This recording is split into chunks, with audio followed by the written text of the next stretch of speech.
Foodies looking for the best fried chicken around, this video is for you. I'm gonna show you a restaurant here in upstate New York which makes fried chicken that's so amazing it even beat Food Network chef Bobby Flay. Let's head up to Saratoga Springs because you know where there's good fried chicken, there's sure to be other southern goodies as well. And for me, starting out an amazing soul food meal with some hush puppies is not a bad thing, it's a good thing. At Hatties, they give you 5 nice and plump hush puppies and it's served with this whipped honey butter, which is pretty much the perfect accompaniment. The hush puppies themselves are larger than a golf ball but smaller than a tennis ball, super crispy and crunchy on the outside, and once you tear into it you get to see that nice texture of these nice cornbread fried bites. I like to use a butter knife and apply a healthy amount of that honey butter and then just enjoy every bite like that. These are perfect because they have that slight crumbly texture but are also moist and tender with a good balance of gritty grain. Basically dense, packed, fried cornbread. Absolutely amazing. If you're not familiar with Hatties, it's been a mainstay slightly off the beaten path in Saratoga Springs since 1938. It was first opened as a chicken shack, but has now become a Southern and Louisiana food destination, and it's expanded within the region to a second restaurant in Albany and also a fast casual strip mall location, which I highlighted for their Big Daddy Nashville-style chicken sandwich a couple of years back. Hattie's culinary director, Chef Jasper Alexander, was featured on Food Network back in 2007 on a show called Throwdown with Bobby Flay. And in that episode, Bobby Flay showed up to challenge Chef Jasper to a fried chicken cook-off.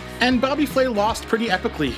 So you know the chicken has to be great, and for me, I love warming up to the chicken with even more appetizers, so you know we had to get a glorious basket of biscuits and cornbread. In terms of the cornbread, theirs is super flavorful, but nowhere near as sweet as others you may find. And that's again where the honey butter comes in. That touch of sweetness as well as creaminess from the butter really helps to elevate the cornbread. The biscuit is not as visually impressive as you may hope, but once you bite in, it surpasses all expectations. It's basically a sleeper hit. I'm obviously not trying to put it down because I think it tastes incredible, but it doesn't give you that visual of like a nice, tall, fluffy biscuit. Actually, it's quite the opposite. But in terms of eating through it, it has that amazing salty taste that you want in a biscuit. And even though it's short, and hey, I could say that, I'm not a tall guy, it's actually super flaky and has a nice soft texture inside. They give you a small jar of Dickinson's jam, which is cool and all, but I like my biscuits savory, so I skipped that this time. Hatties came back to my mind heavily when I was approached by Saratoga Living magazine to put together my dream meal in Saratoga. When thinking about my favorite cocktails, appetizers, entrees, and desserts in the Spa City, I felt a little bad that Hatties didn't get a spot on my list, so I couldn't stop thinking about it. I'll talk a little bit more about that magazine feature after we talk about what I had at Hatties, so stick around to the end and make sure you give this video a thumbs up if you think this food looks amazing. The other reason I wanted to go to Hatties is a little more personal. I've been on a highly restrictive meal plan and making good progress, so I wanted a really nice protein-packed cheat meal. Fried chicken totally fits the bill on that, but as I scanned their menu, I noticed they had a fried chicken and ribs combo where you get 2 pieces of fried chicken along with ribs and you get to pick 2 sides. And it was just about the same price as the fried chicken dinner, so I was sold on that. Narrowing down the sides was kind of tough, and I did ask the server for recommendations, but I really wasn't feeling the cucumber salad or the coleslaw she was suggesting. I definitely knew I wanted some mashed potatoes, and then it was down to either green beans or collard greens. I'm already eating a lot of green beans on a day-to-day, so collard sounded like a nice treat to change it up a little bit, and a treat they were. I'm a big fan of hearty cooked greens, and these are pretty much exactly what you want in a side of southern collards. Very clearly cooked in a nice sweet and slightly tangy liquor, and then braised to a point where they're nice and tender, but also rigid enough that you can chew through them. The only thing I'd change here is to serve it up in a separate dish along with a little bit of the pot liquor. But with this presentation, some of that pot liquor actually seeped into the bottom of the mashed potatoes, and those were actually some pretty good bites too. The mashed potatoes themselves were very good, but there's really not a whole lot to say. Not particularly outstanding, but kind of perfect for the meal. A good mix of creamy and rich, as well as a little texture from the skins, and a bit of a coarse mash there. In my opinion, a great supporting character which doesn't clash with the main characters on the plate. Now when you look at this plate, you can tell the chicken is totally fighting for attention versus those ribs. So let's talk about the chicken first since it's really legendary. First of all, just looking at it, you can tell it's gonna be nice and crispy, just the way you want fried chicken to be. They gave me a wing and a breast, and once you bite in, regardless of which piece it is, inside is nice and juicy. In terms of the seasoning and the preparation, it's clear this is a brined chicken, which is then coated in a highly seasoned flour. Then it's fried, after which it's dusted with even more seasonings. It's totally incredible, and my favorite thing is there's no way to do this elegantly. You gotta get down and dirty. I say that, but I generally don't like eating fried chicken in restaurants because eating around the bone can be annoying, but this is so flavorful that it makes it worth the effort. Also, we had the luxury of eating outside in their little nice patio before it got busy, and that made me feel a little bit less self-conscious conscious about eating with my hands. The making a mess guy totally approves. And speaking of mess, the ribs weren't too shabby either. Messy as all hell, but really interesting in how they were prepared. They gave me what appeared to be a pretty heavy portion of 3 St. Louis style ribs, and those were drenched with sauce, and visually they looked very tender. Now, I'm in the camp where fall off the bone is actually a little bit overcooked when it comes to ribs, and in that regard, these ribs were a slight disappointment. The bone was barely attached to the meat here, and that led me to speculate a little bit on how these were actually prepared. My guess is they're dry rubbed and then slow roasted for a decent amount of time, and then probably held warm before they slather them with sauce. And in terms of the sauce, these were really saucy, and I'm not totally big on that either. I like a good manageable glaze that just sticks to the ribs. These had sauce running off onto the plate, and it's not terrible, and you can totally fix that with a quick scrape. And regardless of all of those personal preferences, the ribs tasted great and were actually a really great and perfect accompaniment to the fried chicken. And if all that sounds delicious, make sure you subscribe. I mentioned earlier how I got to participate in a magazine feature where foodies got to pick their dream meal in Saratoga Springs. I put together a video explaining what went into all of my choices there, and you can check that out by clicking on the video on your screen right now. Thank you so much for watching. Now go out and eat something incredible.